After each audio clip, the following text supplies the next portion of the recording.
नमस्कार, आप देख रहे हैं द हिंद 24 न्यूज और मैं हूं आपके साथ साक्षी निर्माण। आइए नजर डालते हैं आज की कुछ बड़ी खबरों की ओर। सब जगह থেকে নিয়ে আপনারা পাবেন।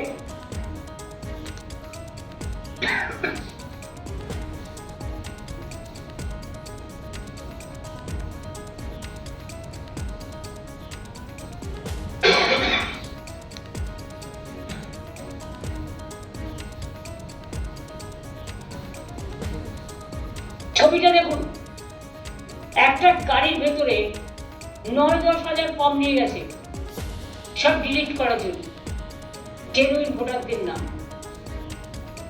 সব বিজেপির এজেন্সি করছে এবং বিজেপির নেতারা মালদায় নিজেরা গেছিল।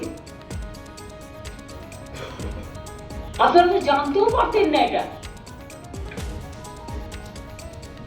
ফাইলের পর ফাইল, বস্তায় বস্তায় কাগজ। এগুলো মানুষের অধিকার চুরি নয়, তথ্য চুরি করছে, অধিকার চুরি করছে, গণতন্ত্র চুরি করছে। মানুষ জানতেই পারলো না ক্লেম অ্যান্ড অবজেকশন এই যে ইলেকশন কমিশন এখানকার ভুড়িওয়ালা টাকা রাস্তায় ছুঁড়ে ফেলা, অনেক কেলেঙ্কারির নায়ক, আমি তার নাম বলছি না তার কারণ তার নামটা মনে আসতে আমার লজ্জা লাগছে। সেই লোকটা মানে ভদ্রলোক আর কি, আমি বলছি ভদ্রলোক, মানে অন্যরা কেউ বলবেন। একটা লিস্ট দিয়ে বলেছে তৃণমূল কংগ্রেস থেকে মাত্র জানানো হয়েছে ৮ জনের ক্লেম অ্যান্ড অবজেকশন। তুমি তো গ্রহণই করছো না, তো জানাবে কোত্থেকে? কিন্তু লিস্টই জানতে পারছে না, তো জানাবে কোত্থেকে?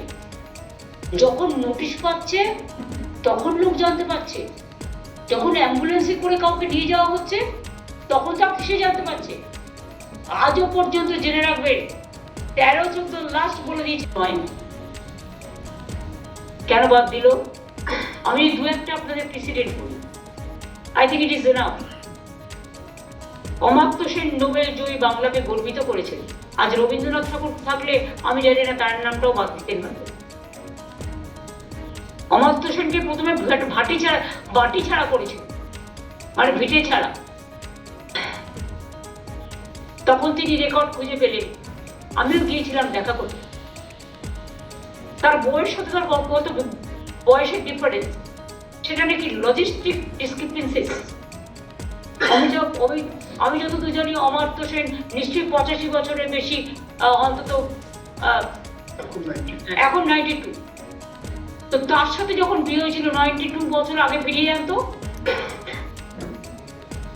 তখন তো ইনস্টিটিউশন ডেলিভারি কি ছিল? সব তো হোম ডেলিভারি ছিল।